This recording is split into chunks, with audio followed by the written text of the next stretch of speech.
સુરતમાં નવી સિવિલમાં પાણીની સુવિધાનો અભાવ જોવા મળે છે। પાણીની પાઇપલાઇન છે પણ પાણી જ નથી। સારવાર તો ઠીક, ટોયલેટ બાથરૂમ માટે પણ ભટકવું પડે છે। કરોડો રૂપિયાના ખર્ચે બની છે નવી સિવિલ હોસ્પિટલ। કિડની તેમજ ઇમરજન્સી વિભાગમાં તંત્રની ચૂક છે। સુરતમાં જો તમે ટોયલેટ કરવા જાઓ છો તો ઘરેથી પાણી લેતા આવજો। નળ છે, પાણીની પાઇપલાઇન છે પણ પાણી જ નથી। નવી સિવિલ હોસ્પિટલની સુરતમાં આવી દશા છે। નવી સિવિલમાં પાયાની સુવિધાનો જ અભાવ જોવા મળી રહ્યો છે। દર્દીઓ સાથે સિવિલ તંત્રનું આ ઓરમાયું વર્તન ક્યાં સુધી? સારવાર તો ઠીક, ટોયલેટ બાથરૂમ માટે પણ દર્દીઓને ભટકવું પડે છે। કરોડો રૂપિયાના ખર્ચે બનેલી છે આ નવી સિવિલ હોસ્પિટલ। હજારો દર્દીઓને કુદરતી હાજત માટે વલખા મારવા પડે છે।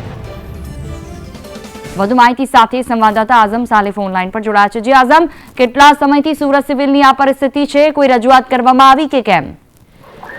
સુરત સિવિલ નવી હોસ્પિટલ સમય અંતરે વાદ વિવાદમાં આવતી હોય છે અને ફરી એકવાર એક વિવાદ સામે આવ્યો છે, જેના અંદર હવે એવું સામે આવી રહ્યું છે કે નવી સિવિલમાં જે ટ્રોમા સેન્ટર હોય છે, ઇમરજન્સી વોર્ડ હોય છે અને અનેક બીજા વોર્ડ હોય છે, તેના અંદર જે ટોયલેટ હોય છે તેની અપૂરતી સુવિધાના લીધે દર્દીઓ અને તેમના સાથે આવતા સગા જે હોય છે તેમને હાલાકીનો સામનો કરવાનો આવતો હોય છે। નવી સિવિલ હોસ્પિટલમાં આવતા અંદાજિત 2000 થી વધુ લોકોએ કુદરતી હાજત માટે ફાંફા મારવો પડવાનો વારો આવી રહ્યો છે, કારણ કે પાઇપલાઇન છે, ટોયલેટ છે, પરંતુ એ પાઇપલાઇનના અંદર પાણી ના આવતું હોય તો પછી માણસ કઈ પરિસ્થિતિમાં મુકાઈ જાય છે એ તમામ લોકો સમજી શકે છે।